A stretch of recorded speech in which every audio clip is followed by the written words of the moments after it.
Hello people, how are you doing? Today I'm bringing you a quick unboxing and review of this AULA F99 keyboard. This is a really interesting keyboard for a couple of reasons. The first one being the 99% format, which is basically like a full-size keyboard except that it's noticeably smaller.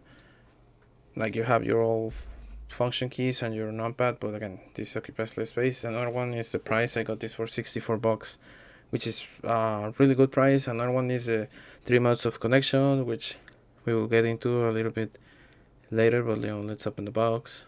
What's in here? We first seems to have what is something like a quick start manual or something like that. From what we can appreciate, yeah, this has some shortcuts that we can use and some instructions on how to pair it with a Bluetooth device, but let's leave this to the side for a little bit. This seems to be like the warranty papers because it doesn't seem to have too many instructions. We have a plastic cover here. Let's take this out. Yeah, let's remove this. Let's now take the keyboard out of the sort of bag. Oh my god, yeah, this looks quite good. I mean, this is all black, so if you like fancy things or like things that are not 1,000 colors, this should suit you. Sorry to disappoint you, but this seems to be all plastic, so if you were looking for something perhaps more metallic, this is not gonna be it. Again, these are the 3 modes of connection. We have the 2.4 hertz connection, which is the fastest, and we have here the little toggle. The middle means wired, and to the left means 2.4 hertz, I think, and to the right Bluetooth. So we can pair this with like a tablet or a phone or something like that. Let's see what else we have. Yeah, I mean, all plastic. Again, I mean, the plastic feels solid, but it's plastic anyways. Let's leave this to the side for a moment and, see what else is in the box. We have the USB to USB-C cable in order to charge the keyboard. We have the keycap remover and the switch remover, and then we have a few extra switches, or I guess if we want to, or if a switch breaks. But yeah, I think this should be it for now. Let's wait for the review and I'll tell you what I think. Hello people, I have already used this keyboard for a couple of weeks and I have a few opinions on it. Some good points and some maybe not so good points, but yeah, I'm gonna share them with you today. First of all, one thing that I really like about this keyboard is the format itself. This is similar to the previous Royal Clutch keyboard that I reviewed a couple of days ago. So this is a little bit of a bigger format. This is 99 or 98% format, but has very similar advantages. It's a lot more compact on the desk, but it has the full function rows, the full function keys, and the full numpad, which is very useful if you use this for work, any type of like office work, which is really nice. It has all of those keys while occupying significantly less space. And just to show you here, this is a more traditional fully sized keyboard, and as you can see, this occupies a considerable amount of space more, like all of this, right? So very compact for all the things you have. Another thing that I really like a lot is the 3 modes of connection. You can use it wired, maybe when you run out of battery. You can use it 2.4 hertz, or you can use it with a Bluetooth. The 2.4 hertz, at least in my opinion, doesn't have any noticeable lag, which is really good. This keyboard might not be the most ideal for gamers. Well, if you're not like a super intense gamer, you don't care about having a super instantaneous response, this keyboard will be good for you, because again, even on wireless mode, you don't feel any type of delay. But if you're a gamer, you most likely are going to be using a Hall effect keyboard, I guess, depending on your budget also. But yeah, the 3 modes of connection, the format is really good. The switches are also something that I like a lot. These are very similar to the creamy switches that the Royal Clutch M65 has, but these are I don't remember exactly, but I'm gonna put this here on the screen. Which switches does this keyboard have? But yeah, let me look at the key. Let me look for the keycap remover. Here it is. I'm gonna remove a couple of keycaps first. As you can see, this is how the keycaps are. These are a bit more thick than your traditional budget keyboard.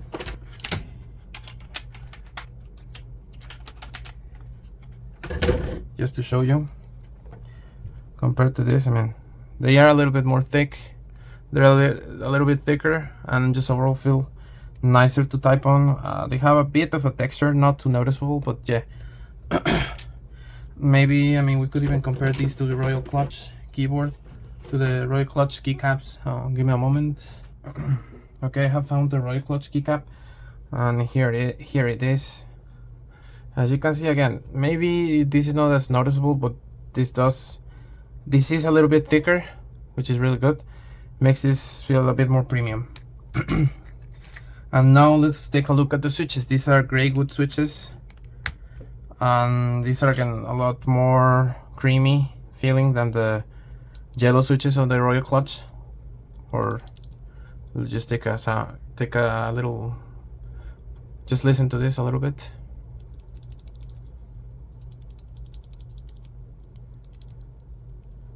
So yeah, they do seem to make way less sound than the linear switches from the Royal Clutch. Yeah, here it is, another keycap.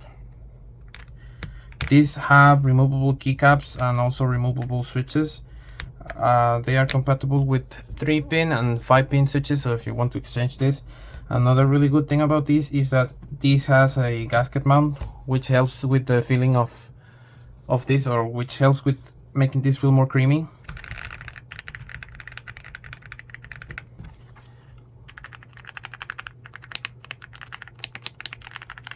And yeah, overall, the keys, the switches, the structure of the keyboard feels a little bit better than cheaper keyboards, than your mechanical keyboards, generic mechanical keyboards, and even again some keyboards from another brand like Royal Clutch.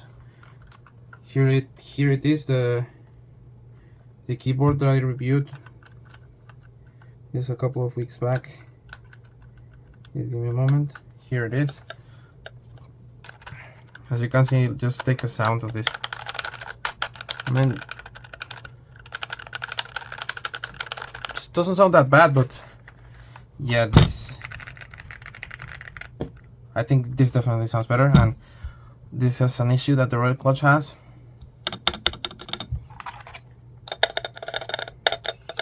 That spacebar sounds horrible in my opinion, but yeah. So let's get this out of the way. I mean, look at these. They are very similar in terms of size. It's just that this has a bit more like borders around the overall keyboard, so this occupies a little bit more space on the desk, but this is still at a very practical format, as you can see. But yeah, again, let's get this out of the way. Another really good thing that I like about this is that compared to other keyboards that I have seen previously, so just take a look at this. Oh, nice. Now the camera doesn't really catch it that well, but these keycaps are see-through keycaps. Now they have a weird format, but because from upside down they don't have any letters printed on them, but from the angle that you are going to be looking at the keyboard while typing, you will be able to see the letters, which is really good. Now the illumination is still not that strong.